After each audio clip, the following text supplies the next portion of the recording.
Ce sont encore les grandes vacances, certains enfants sont en camp scout et on s'en pose des questions sur les camps scouts, dit Yasmine Lamy. Oui, absolument, Julie, Guillaume. La semaine passée, je vous ai parlé des stages d'été. Tout à fait. Et alors, cette chronique, je vais vous parler des camps scouts, parce qu'il y a certainement beaucoup d'enfants qui sont en camp à l'heure actuelle ou qui en reviennent. Et beaucoup de parents ont souvent des questions au niveau des responsabilités, au niveau des assurances, etc. Donc ici, je vais vous balayer 2-3 types d'assurances qui sont d'office prises pour tous les membres inscrits dans tout ce qui est fédération scout, mais aussi les autres fédérations similaires comme les patros, etc. Et donc, il y a 2 grosses assurances de base qui sont toujours prévues. Donc, au niveau de la responsabilité civile, ça, j'en ai parlé la semaine passée.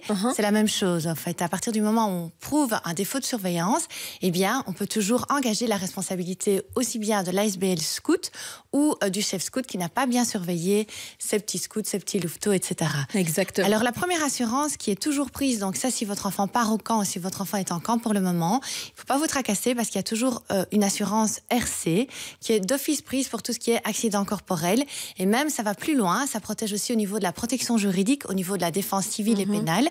Donc si par exemple votre enfant se blesse en camp, ce qui arrive souvent, moi étant chef guide, j'avais chaque année des guides qui se blessaient en coupant du bois, etc. Il y a toujours une assurance qui est couverte et qui est très large, qui protège tout ce qui est accident, dommages corporels, mais aussi les dommages matériels. La semaine passée, je vous avais parlé qu'il n'y avait pas de protection pour tout ce qui est dommages matériels, si un bien est volé ou si un bien est abîmé dans le cadre de stages d'été.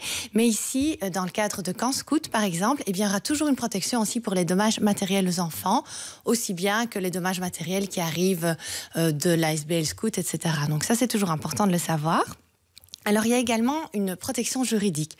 Donc, par exemple, si vous avez un litige qui a un problème et que ça va plus loin, qu'il y a une défense en justice qui doit être protégée, et bien, qui doit être couverte, et bien, là aussi, vous aurez possibilité d'avoir une couverture de tout ce qui est frais de procédure en justice, que ce soit civil comme pénal, et également tout ce qui est frais d'avocat, etc. Donc, ça aussi, c'est toujours couvert. Et donc, il faut bien savoir que cette assurance, vous ne devez pas la prendre, elle est prise d'office par toute fédération. D'accord. Ça, c'est important de le savoir. Alors, évidemment, il y a une couverture assez large qui est prévue, mais il y a des exclusions.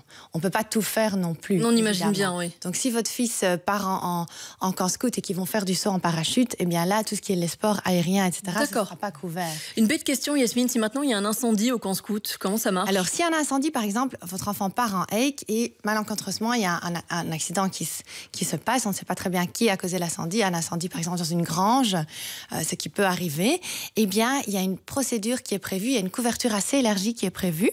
Donc, on va jusqu'à 500 000 € et la responsabilité civile du jeune scout ou de la jeune guide peut être protégée par cette assurance.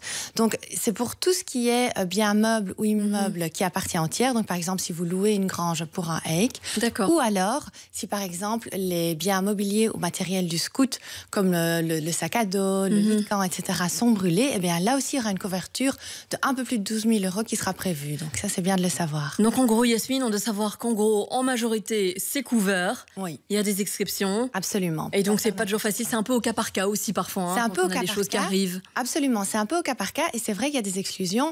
Comme, je l'ai dit ici, les sports aériens, mais il y a d'autres exclusions. Tout ce qui est un peu risqué, évidemment. Tout ce qui est commis intentionnellement ou sous l'influence de l'alcool ou de la drogue, etc. Ça, ce ne sera pas couvert. On est d'accord. Dites, on a parlé avec vous tout à l'heure de lois assez farfelues. Oui, en Angleterre, aux États-Unis aussi. On va assez rigoler. Restez là, ce sera un petit quiz avec vous.